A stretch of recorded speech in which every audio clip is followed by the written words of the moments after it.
Hi friends, welcome to Sridevi sweet home channel. ఈరోజు ఈ వీడియోలో ఇన్స్టెంట్గా చేసుకునే కాలీఫ్లవర్ ఆవకాయ ఈజీగా ఎలా తయారు చేసుకోవాలో చూద్దాం.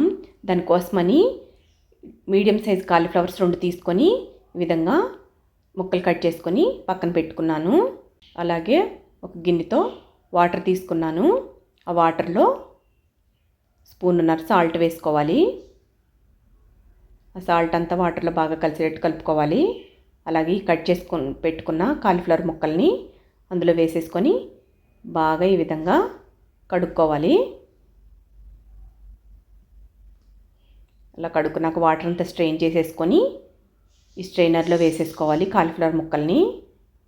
ఇంకేమైనా ఎక్స్ట్రా వాటర్ ఉంటే పోతుంది. ఇదిగోండి, ఈ విధంగా స్ట్రెయిన్ చేసేసుకున్నాక ఇప్పుడు ఒక కాటన్ క్లాత్ని ఫ్యాన్ గాలి కింద వేసుకొని ఈ స్ట్రెయిన్ చేసుకున్న కాలీఫ్లవర్ ముక్కల్ని పల్చగా పేర్చుకోవాలి. ఒక 5 అవర్స్ ఫ్యాన్ గాలి కింద ఈ ముక్కల్ని బాగా ఆరబెట్టుకోవాలి. బాగా ముక్కలు ఆరిపోయిన తర్వాత ఒక బౌల్ తీసుకొని దానిలోకి కాలీఫ్లవర్ ముక్కల్ని వేసేసుకొని దానిలోకి 125 గ్రామ్స్ కారం, అలాగే 125 గ్రామ్స్ సాల్ట్ కూడా వేసుకోవాలి. సాల్ట్ కొద్దిగా తగ్గించి వేసుకున్నానండి, కావాలంటే మళ్ళీ వేసుకోవచ్చు. అలాగే వేయించి పొడి చేసుకున్న ఆవాల పొడి 2 స్పూన్లు, అలాగే వేయించి పొడి చేసుకున్న మెంతుల పొడి 1 స్పూను వేసుకోవాలి. అలాగే 125 ml లెమన్ జ్యూస్ కూడా వేసుకోవాలి.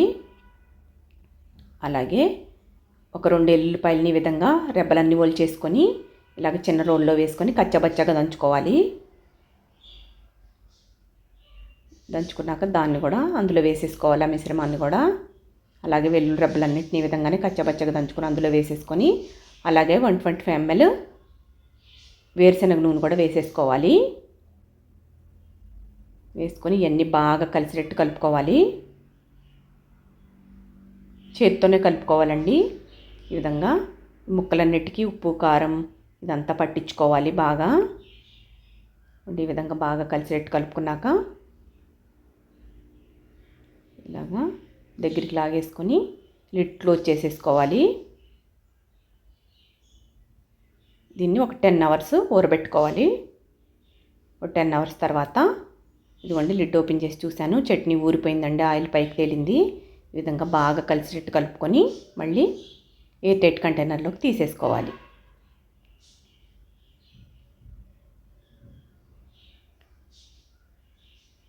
ఈ చట్నీ వేడివేడి అన్నంలోకి అలాగే దోశలోకి చాలా బాగుంటుందండి. ఇలాగ నాకు ఒక బౌల్లోకి ఒక జార్లోకి వచ్చిందండి చట్నీ, చాలా బాగుంటుందండి. ఇది బయట పెట్టుకుంటే ఒక 15 డేస్ వరకు ఉంటుంది. ఫ్రిడ్జ్లో పెట్టుకుంటే మాత్రం 3 మంత్స్ వరకు నిల్వ ఉంటుందండి. చాలా బాగుంటుంది. మీరు కూడా ఒకసారి ఇలా ట్రై చేసి చూడండి.